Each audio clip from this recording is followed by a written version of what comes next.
On the night of the 27th of April, 1944, an American Rear Admiral named Don Moon, who was responsible for putting an entire assault force onto a French beach 6 weeks later, sent 8 tank landing ships in a slow single column into a wide bay on the south coast of England. The bay had been swept and patrolled for months without a successful enemy penetration. The exercise was the final full-scale rehearsal before the invasion, and the ships were carrying men who had never been under fire. Moon expected a routine rehearsal. What Moon sent into that bay instead was one of the costliest training disasters in American military history, and a death toll the invasion could not afford to admit.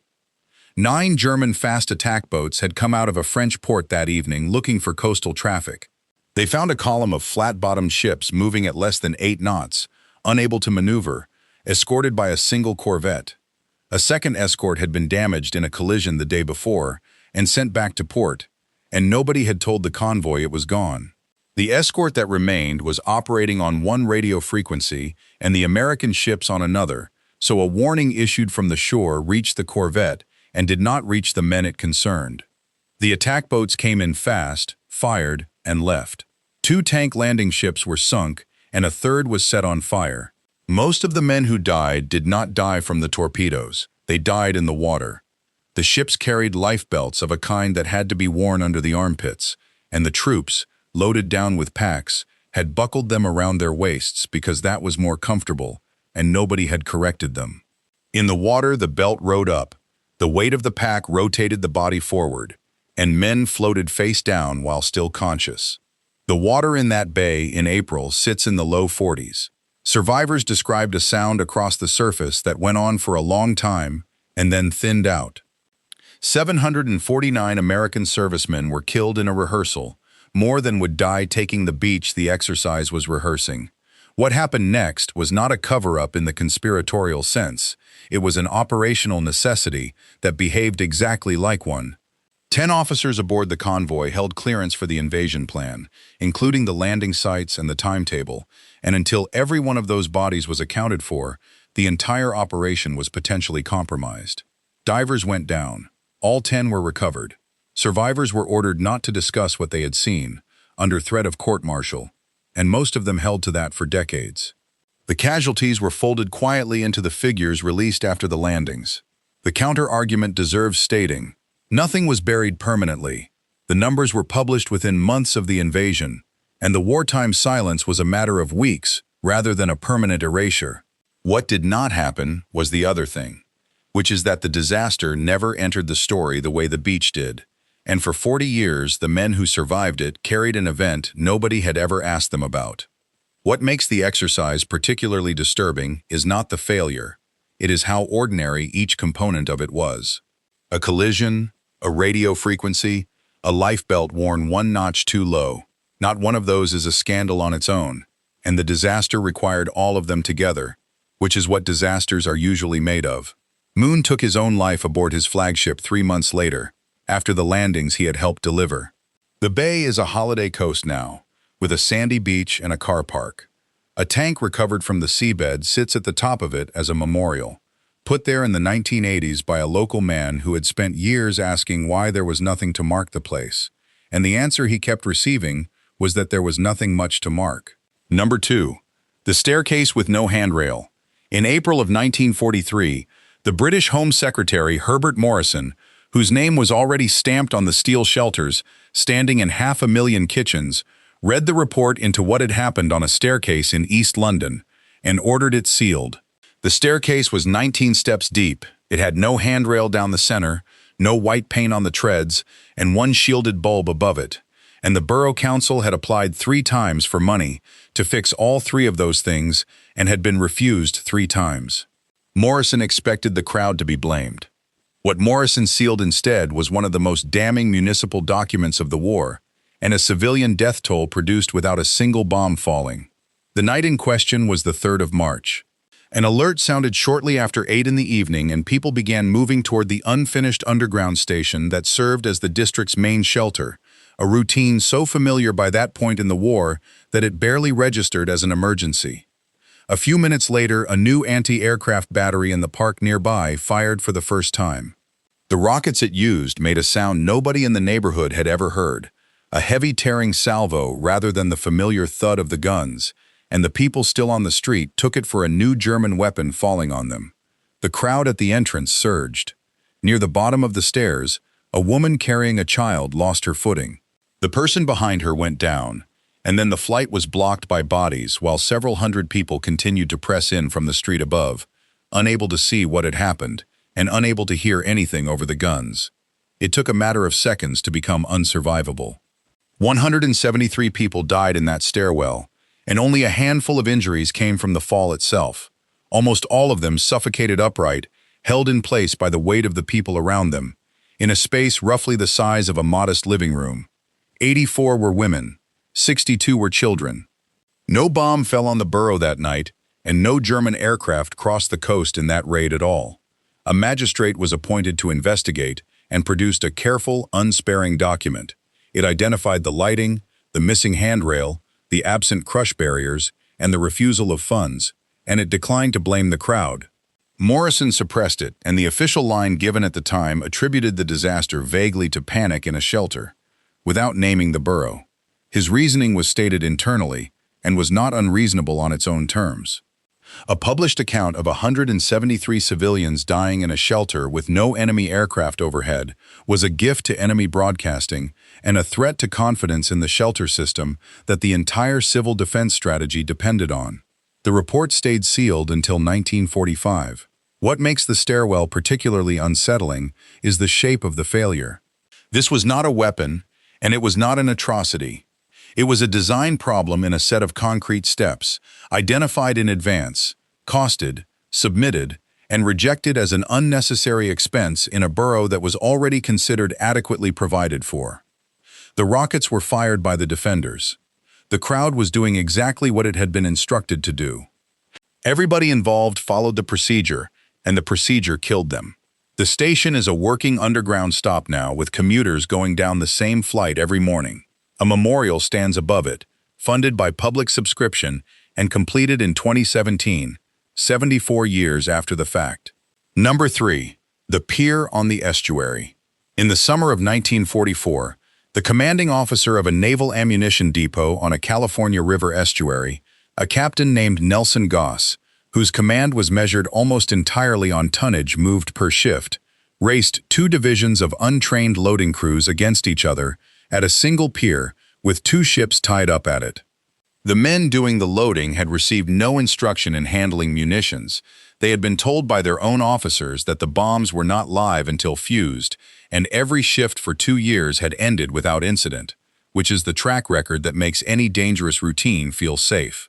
Goss expected another clean night. What Goss raced them into instead was one of the deadliest home front disasters of the American War, and a court-martial that put 50 men on trial for refusing to go back. The explosion came at 18 minutes past 10 on the 17th of July. One ship held something on the order of 4,000 tons of high explosive. The blast destroyed both vessels, the pier, the locomotive, and boxcars standing on it, and everything within a wide radius, and it registered on a seismograph at a university 40 miles away. Windows broke in towns across the bay. 320 men died instantly. Of those, 202 were African-American enlisted sailors, because the loading divisions were segregated and the dangerous work was assigned to black units under white officers. The dead included every man on the pier. There was very little to recover, and fewer than 1/6 of the dead could be identified by any means available. The physical cause was never definitively established, and several plausible mechanisms were proposed. What the inquiry did establish, without meaning to, was the system that made the cause almost irrelevant. Officers had been running informal wagers on which division could move more tonnage per hour. Winches were operated at speeds the manuals prohibited. Men who asked whether the ordnance was safe were told it was inert. No trained ordnance officer supervised the loading. When the surviving sailors were sent back to load ammunition 3 weeks later at another pier, under the same conditions, with no changes made and no investigation completed, 258 of them refused. 50 were charged with mutiny, a capital offense in wartime. The trial lasted 6 weeks. A young lawyer from the National Civil Rights Organization attended as an observer and stated publicly that the men were on trial for their race rather than their conduct. All 50 were convicted and sentenced to 15 years of hard labor. Most were released within 2 years, under a general amnesty, without their convictions being vacated. The Navy's own court of inquiry had already found no fault with any officer, and had suggested that the black enlisted men, whom it described as unsuited to the work, were the likeliest source of whatever error had occurred, a conclusion reached without evidence and never withdrawn at the time. The Navy formally exonerated every one of them in 2024, 80 years after the explosion, by which time all of them were dead. The counter-argument raised at the time was that a refusal of a direct order in a war zone cannot be excused by fear, because armies do not function if it can. That argument has force in the abstract. It ran into the fact that the white officers of the same depot were granted survivor leave that the black survivors were denied, and that no officer faced any charge at all. What makes the disaster particularly unsettling is that the explosion was the smaller injustice. Accidents happen in munitions handling, and always have. What followed was a deliberate sequence of decisions made calmly by people with time to think, and each one of them landed on the same side. The estuary is a national memorial now, on an active military reservation, reachable only with permission and advance notice. Number 4. The cargo nobody declared. On the 1st of December 1943, a senior Allied air commander named Arthur Cunningham, whose squadrons had driven the German Air Force out of North Africa, stood up at a press conference in a captured Italian port and told reporters he would regard any enemy attack on that harbor as a personal insult. The harbor was packed hull to hull, with 30 ships unloading supplies for the Italian campaign. Its lights were burning all night to speed the work, and no serious raid had reached that far down the coast in months. Cunningham expected an uneventful winter. What that harbor released instead was one of the most tightly concealed chemical disasters of the war, out of a cargo almost nobody in the port knew was there. The raid came the following evening and lasted about 20 minutes. Roughly 100 German bombers came in low over the water, using a dropped screen of metallic foil to blind the radar, and found a harbor lit like a workshop. 17 ships were destroyed. Fuel spread across the surface of the water and caught. On the face of it, this was a bad night in a war full of them, and the port was working again within weeks. One of the destroyed ships was an American freighter carrying 2,000 mustard gas bombs, shipped as a retaliatory stockpile in case the other side used chemical weapons first, and held under such tight secrecy that the port authorities, the harbor master, and every medical officer in the city were unaware of it. The ship blew apart. Liquid mustard mixed with the oil already floating on the water, and the vapor drifted over the docks on a light wind. Men pulled from the harbor were coated in an oily film that nobody recognized as dangerous. They were wrapped in blankets and left in the warm, because the immediate concern was exposure and shock, and the treatment for cold is exactly the wrong treatment for a chemical agent held against the skin. Hundreds of casualties developed symptoms nobody could account for. The medical officers had no idea what they were treating. It took the arrival of an American doctor with a specialist background in chemical warfare, working from the pattern of the burns and the smell of garlic on the ward, to identify the agent, and even then, his conclusion was resisted by commanders who could not confirm what had been in the hold. More than 600 military casualties were hospitalized with mustard exposure, and at least 83 of them died. The civilian toll in the surrounding city was never counted, because the population was not registered, not evacuated, and not warned. Estimates run to 1,000 or more. The records were classified immediately and stayed that way for years, on both sides of the Atlantic. The stated reason was that admitting the presence of a chemical stockpile would hand the enemy justification for using their own. The consequence was that survivors spent decades with undiagnosed injuries and no documentation to support a claim. The autopsies produced one further result that nobody expected. The doctor who identified the agent noticed that it had destroyed white blood cells and lymphatic tissue with unusual selectivity, and he wrote that up. That observation fed directly into the development of the first chemotherapy drugs. What makes the raid particularly disturbing is that the secrecy is what did most of the harm. The bombs did not leak because they were bombed. They leaked because a ship holding them sat in a crowded harbor for days, without a single person on shore being in a position to respond if anything went wrong. Number 5. The rescue that ended rescues. On the 12th of September 1942, a German submarine commander named Werner Hartenstein, who had sunk more than 20,000 tons of shipping in the previous 6 weeks, put 2 torpedoes into a large British liner in the mid-Atlantic after dark. The ship was armed, it was carrying military passengers, and it was running alone, which under the rules both sides were operating by, made it a clean target. Hartenstein expected an enemy troop ship. What Hartenstein torpedoed instead was a hold full of his own allies and the opening move in a sequence that ended organized rescue at sea for the rest of the war. The liner was carrying close to 2,800 people. Around 1,800 of them were Italian prisoners of war, locked below decks behind steel doors under Polish guards, on their way from North Africa to a camp. When the ship began to go down, the doors were opened late, and in some places not at all. Hartenstein surfaced into a mass of people in the water and realized within minutes what he had done. What he did next was without precedent for a submarine commander in that war. He began pulling survivors out of the water and onto his boat, packing them into every compartment until nearly 200 were aboard a vessel built for 50. He took lifeboats in tow. He radioed his own headquarters and then broadcast an uncoded message in English on an international frequency, stating his position, declaring that he would not attack any ship assisting the rescue, and requesting help from anyone who could reach him. 2 more German submarines and an Italian one were ordered to join him. For 4 days, a group of enemy submarines cruised on the surface in the middle of the Atlantic, towing lifeboats, with a Red Cross flag spread across the forward deck of the lead boat, and hundreds of British, Polish, and Italian survivors sitting on the casing in the sun. On the 16th, an American patrol bomber flew over. The pilot circled, saw the flag, and reported the situation to his base on an island to the south. The order that came back was to attack.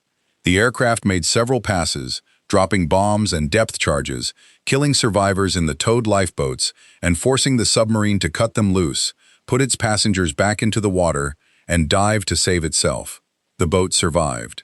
Several hundred people did not, and most of the eventual dead were the Italian prisoners. The counter-argument from the American side is that a surface submarine in a war zone is a warship, that the crew of a patrol aircraft had no way to verify a Red Cross flag from the air, and that submarines had used ruses before. Standing orders existed, and the pilot followed them. What is harder to defend is the decision made afterward, which was to keep the incident quiet rather than examine it. The German response came the next day. The submarine command issued a directive forbidding any further rescue of survivors, in any circumstances, including handing over food or water, on the grounds that rescue was incompatible with the war they were fighting. That order was produced at the War Crimes Tribunal afterward, and it did not result in a conviction on that count, in part because the prosecution could not establish that the other side's practice had been meaningfully different. What makes the episode particularly unsettling is the direction the change ran. One commander did the humane thing at real risk, it was answered with bombs, and the formal result was a written instruction to stop being humane, applied for the remaining 3 years of the war. There are 5 more of these, and the last one covers a single night over one city that killed more people in 6 hours than either atomic bomb. Subscribe now and stay for it. Number 6. The night the air caught fire. On the night of the 27th of July, 1943, the head of British Bomber Command, Arthur Harris, whose force had by then burned out more German urban acreage than any commander in the history of aerial warfare, aimed 787 aircraft at a single dense working district of a northern German port. The city had good defenses, a well-drilled fire service, and shelters built to a serious standard, and it had already absorbed 2 heavy raids that week without anything unmanageable happening. Harris expected another heavy raid. What Harris aimed those crews at instead ignited one of the only true firestorms ever produced by human beings, and the bombs stopped being the thing that killed people. The conditions had assembled themselves over the preceding days without anyone planning them. It had been unusually hot and unusually dry for weeks. The target district was old, tightly built, and full of timber. The bomb load was mixed deliberately, with heavy high explosive to open roofs and break water mains, followed by incendiaries in enormous numbers to drop fire into the open buildings. And the raid was concentrated, because the crews had been given a new countermeasure that week. Strips of metallic foil dropped in bundles that filled enemy radar screens with false returns and let the stream arrive almost unmolested. Thousands of separate fires started within a few square miles inside half an hour and began to join. Once enough fires merge, the physics changes. The combined column of rising air pulls in replacement air from the surrounding streets, and the harder it burns, the harder it pulls, until the fire is generating its own weather. Winds through the streets reached speeds comparable to a hurricane and pulled people off their feet toward the flames. Temperatures in the center of the burning district passed 1,400 degrees Fahrenheit. Asphalt on the roads liquefied. The fire consumed oxygen faster than it could reach the cellars, and a large proportion of the dead were people who never saw a flame, sitting in shelters that were structurally intact when they were opened, killed by carbon monoxide and by air that had nothing left in it to breathe. Roughly 37,000 people died in a single night in an area of a few square miles. Around 1 million left the city in the days afterward and spread the account of it across the country. The operation it belonged to ran for 9 days, took its code name from the destroyed cities of the Old Testament, and burned out something close to half the built area of a major port. The total for the 9 days is usually put at around 40,000 dead, the overwhelming majority of them in those few hours, on the second night.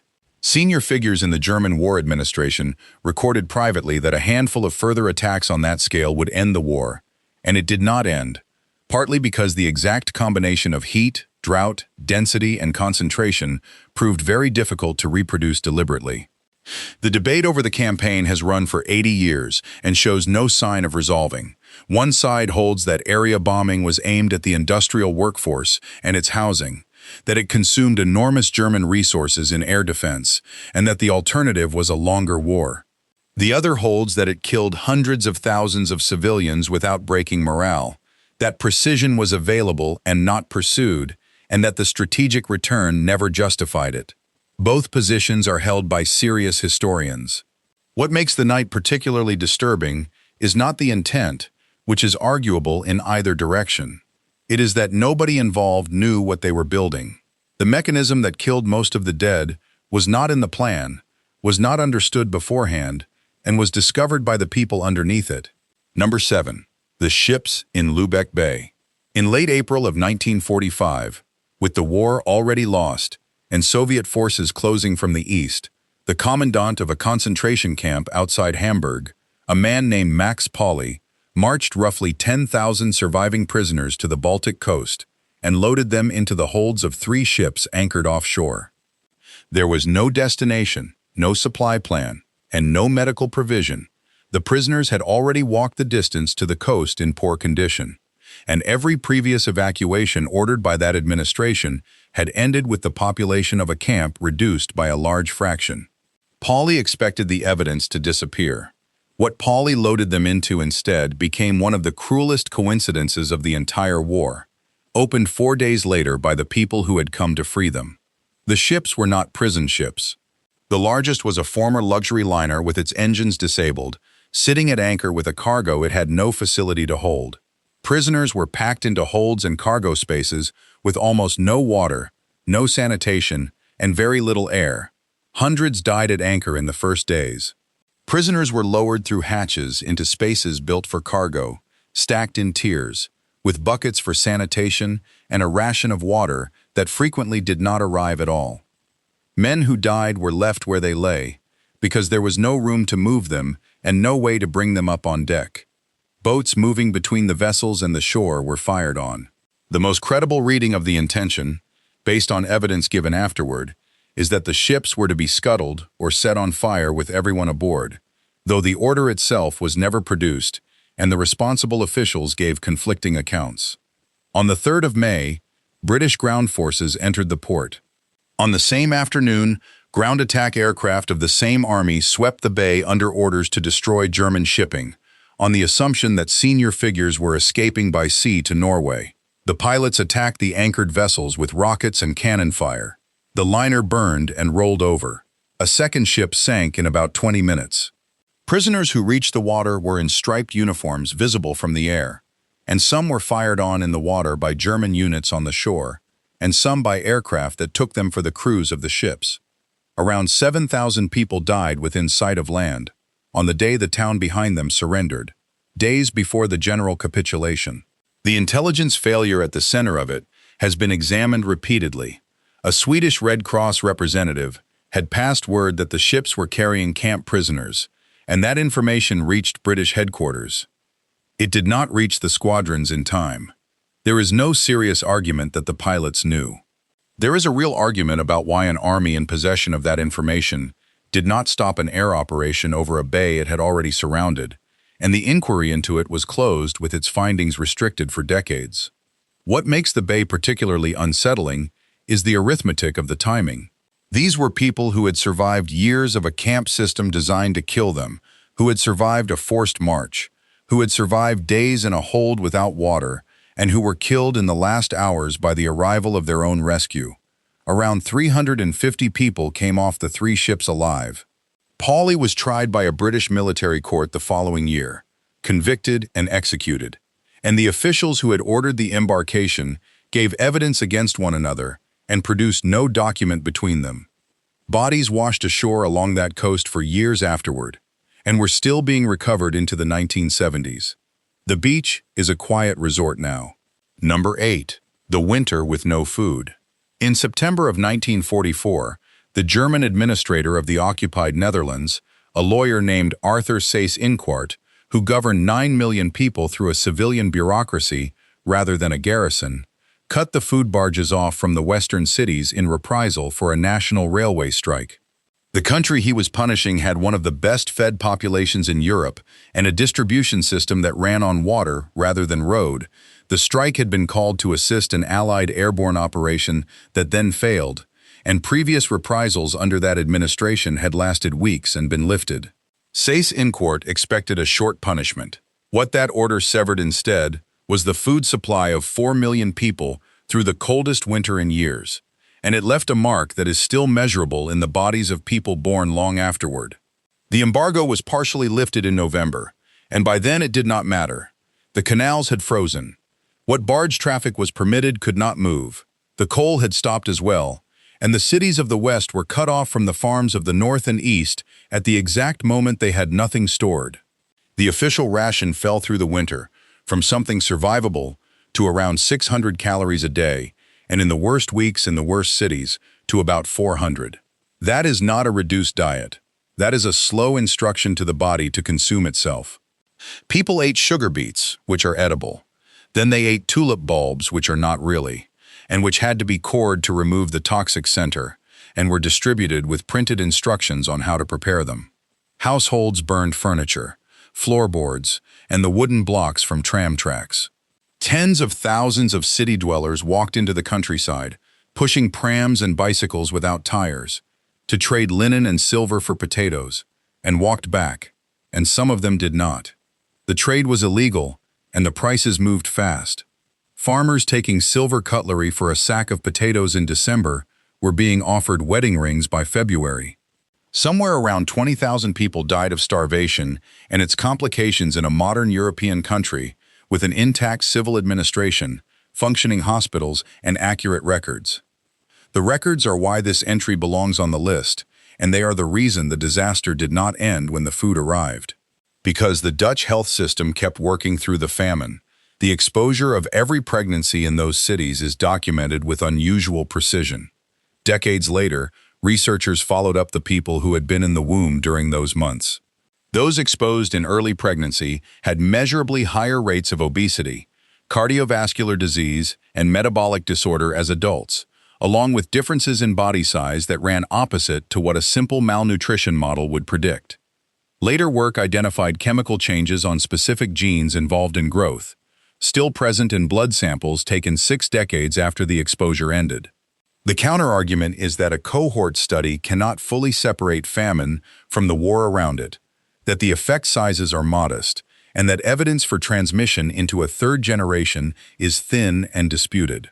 All of that is fair, and the first two generations are not seriously questioned. What makes the winter particularly disturbing is the duration of the damage relative to the duration of the cause. Allied aircraft began dropping food onto the fields outside the western cities in the last week of April, under a truce negotiated with the same administration that had ordered the embargo, and the war in that country ended a week later. The order was reprisal for a strike. The embargo ran for months. The metabolic consequences ran for the rest of the lives of everyone who was in the womb for it, and were still detectable when those people were drawing pensions. Number 9. The liner in the ice. On the night of the 30th of January 1945, a Soviet submarine captain named Alexander Marinesko, who was under investigation by his own service and needed a target large enough to make the investigation go away, fired 3 torpedoes into a big unescorted liner running west through the freezing Baltic. The ship was blacked out. It belonged to a state organization rather than the Navy, and it was carrying military personnel, all of which made it a legitimate target under the rules being applied by every Navy in that war. Marinesko expected a troop transport. What Marinesko fired into instead was one of the deadliest single losses of life ever recorded at sea, carrying 7 times the number of people it was designed to hold. The vessel had been built before the war as a cruise ship for a state leisure program, with berths for around 1,500 passengers. On that voyage, she was carrying somewhere above 10,000 people. Most of them were civilians fleeing the Soviet advance from the eastern provinces, and a large proportion were women and children, loaded at a Baltic port over several days, in conditions close to a stampede, with children handed over railings to strangers and families, separated on the quayside. Also aboard were around 1,000 submarine trainees and a naval auxiliary unit, which is the fact that makes the legal argument difficult, and which is why serious historians decline to call the sinking a war crime. The 3 torpedoes hit forward, amidships, and in the engine spaces. The first closed off the bow section where a large part of the crew was quartered. The second struck the drained swimming pool where a naval auxiliary detachment was billeted, and almost nobody there survived. The third killed the power. The ship listed immediately and went down in about an hour. The sea temperature was close to freezing, and the air was well below it. Lifeboats were frozen into their davits and could not be swung out. Many that were launched went down bow first, because the falls could not be released evenly in the list. People who reached the water had a survival time measured in minutes, and rescue vessels arriving in the dark found large numbers of children floating head down, because a child in a standard adult life jacket is upended by the weight of the head. Around 9,000 people died, more than in any other sinking in history by a factor of several, and roughly half of them were children. Around 1,200 were pulled out alive. A torpedo boat and a handful of small craft reached the position within the hour and worked in the dark through a field of debris and floating life jackets, and the last living person taken out of the water was an infant found in a drifting boat surrounded by the dead. The reason the number sits outside general knowledge is not mysterious, and it is worth stating carefully. The dead were German civilians. At a moment when the crimes of the German state were being uncovered by the weak, the sinking was carried out by an ally, and there was no political constituency anywhere with an interest in commemorating it. In the Soviet Union, the captain was not decorated either, because of the investigation hanging over him, and formal recognition did not arrive until decades after his death. What makes the sinking particularly unsettling is not that it was concealed, because it was not. It was reported at the time and has been documented since. It simply never entered the account. And the largest maritime death toll in human history is not the one most people would name if asked. The wreck lies on its side in shallow water and is designated a war grave. A novel published in 2002, more than half a century afterward, is what put the name in front of a general readership for the first time. Number 10. The 6 hours over Tokyo. On the 9th of March 1945, an American general named Curtis LeMay, whose high-altitude precision bombing campaign against Japanese industry had been failing visibly for 4 months, stripped the guns, the gunners, and most of the armor out of more than 300 heavy bombers. Precision bombing from 30,000 feet had been defeated by a jet stream nobody had planned for, and by cloud cover over the target on most days of the year, the campaign was consuming aircraft and crews for very little return, and his predecessor had been removed for exactly that failure. LeMay expected to be removed as well. What LeMay stripped those aircraft for instead was one of the deadliest 6 hours in the history of warfare, and it is not the raid on Japan that anyone remembers. The change was total rather than incremental. The bombers would come in at night instead of by day, at 5,000 to 9,000 feet instead of 30,000, without formation and without defensive armament, which saved enough weight to more than double the bomb load per aircraft. They would not carry high explosive. They would carry incendiary clusters filled with a jellied gasoline compound designed for exactly this target, because a large part of the city was built of wood and paper and heavy timber, and because Japanese industrial production had been dispersed into small workshops inside residential districts, which made the residential districts the target in a way that required no euphemism. The first aircraft marked a burning cross over the densest district in the city. The rest bombed into it for close to 3 hours. The wind that night was strong, the fires joined quickly, and the same self-sustaining mechanism that had appeared over Germany appeared again over a far more combustible city with almost no shelters, because a population sheltering from bombs. Canals boiled, people who reached the rivers drowned or were crushed against bridges. Around 16 square miles of the city burned out in a single night. The best estimates put the dead at close to 100,000, more than either atomic bomb killed on the day it fell, and roughly 1 million people were left homeless. The military argument was made openly at the time, and is still made. Dispersed production meant civilian districts were producing components. The alternative on the table was an invasion with casualty projections that terrified everyone who saw them, and the Japanese government was not seeking terms. The counter-argument is equally clear. The raid was aimed at a residential district at night, with weapons chosen for their effect on housing. The destruction of workshops was a fraction of the outcome, and the campaign that followed applied the same method to 60 more cities. Both cases were argued by the people who ordered it, and the man who planned it said afterward that losing the war would have made him a war criminal. What makes the raid particularly disturbing is the erasure rather than the act. The atomic bombings ended the war and opened an age, and they occupy the entire space available for remembering what happened to Japanese cities. The single deadliest night of aerial bombardment ever conducted was carried out 5 months earlier with ordinary aircraft and ordinary bombs by ordinary crews, and it does not appear in most accounts at all. The district that burned is rebuilt and dense again. A small, privately funded museum records it, kept going for years by one survivor and his family, because the national institutions did not take it on. If you want to see more videos like this, click the video on screen now, and make sure to subscribe.